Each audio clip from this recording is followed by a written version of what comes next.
শিক্ষা এমন একটি পুঁজি যা মানুষের মধ্যে যতই বিলাতে থাকো ততই বৃদ্ধি পায়। ভুল করা দোষের কিছু নয়, বরং ভুল থেকে শিক্ষা না নেওয়াই বড় দোষ। একজন শিক্ষিত মানুষই পারে একটি সমাজকে বদলাতে, আর একজন অশিক্ষিত মানুষই পারে একটি সমাজকে নষ্ট করতে। আলো যেমন অন্ধকারকে দূরে সরিয়ে দেয়, একজন শিক্ষিত মানুষই সমাজের কুসংস্কারকে দূরে সরিয়ে দেয়। একজন শিক্ষিত মানুষই পারে সমাজকে নতুন ধারে পরিচালিত করতে। শিক্ষা শুধু পরীক্ষার হলে সীমাবদ্ধ নয়, শিক্ষা একজন মানুষের জ্ঞান বুদ্ধি জীবন চলার পথে পথ প্রদর্শক হিসেবে কাজ করে। এজন্য বাস্তব জীবনে শিক্ষার গুরুত্ব অপরিসীম। শিক্ষা ছাড়া কোনো জাতি উন্নতি করতে পারে না। শিক্ষা এমন একটি জিনিস, সেটা শুধু স্কুল কলেজ ভার্সিটিতে সীমাবদ্ধ নয়। আমাদের জীবনে চলার পথে প্রতিটা পদক্ষেপে প্রতিটা সময়ে আমরা প্রতিনিয়ত কিছু না কিছু শিক্ষা পেয়ে থাকি। বন্ধু বান্ধব, মা বাবা, ভাই বোন, আত্মীয় স্বজন কিংবা দূরের পাড়া প্রতিবেশী থেকেও আমরা শিক্ষা পেয়ে থাকি। চলতে গেলে হাটে বাজারে মাঠে ঘাটে এমনকি নিজের দৈনন্দিন কাজেও আমরা অনেক শিক্ষা গ্রহণ করে থাকি।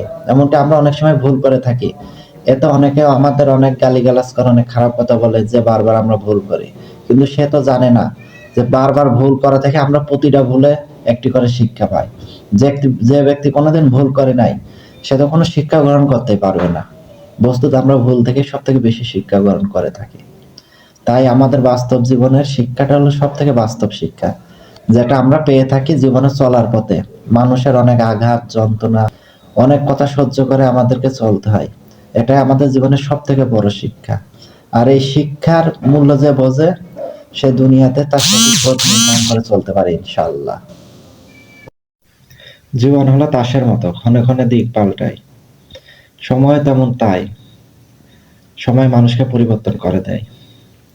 শিশু থেকে বাল্যকাল, বাল্যকাল থেকে কৈশোর, কৈশোর থেকে যুবক, যুবক থেকে বৃদ্ধ, একসময় কবর পর্যন্ত নিয়ে যায়। সবার জীবনেরই পরিবর্তন ঘটে, ঋতুর পরিবর্তন হয়, কিন্তু আমরা মানুষই অনেকে পরিবর্তন হয় না।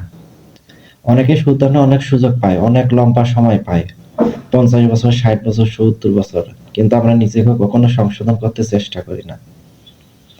আল্লাহ আমাদেরকে সময় দেয় যে যাতে আমরা তওবা করে তার কাছে ফিরে যাই। কিন্তু আমরা মানুষ বড়ই অদ্ভুত, ভুলকে আঁকড়ে ধরে জীবন কাটিয়ে দেই।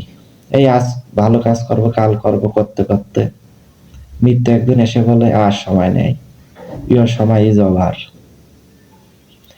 আমার আপনার অনেকের জীবনে একই সমস্যা। ভাবি কাল থেকে নামাজ পড়বো, কালকে আসলে ভাবি কাল থেকে পড়বো, গরম আসলে বলে আজ বেশি গরম পড়তেছে, গরমটা কমলে পড়বো, শীতকাল আসলে বলি শীত বেশি পড়তেছে, শীত গেলে পড়বো। আসলে জীবনে কোনো দিশাই খুঁজে পাচ্ছি না, কখন কি করব বুঝেই উঠতে পারতেছি না। আল্লাহই জানে ভবিষ্যতে কি আছে। সবাই আমার জন্য তো দোয়া করবেন, যাতে আমি তওবা করে আল্লাহর রাস্তায় ফিরে যেতে পারি। আপনাদের দোয়া ও ভালোবাসা আমার জন্য একান্তই প্রয়োজন।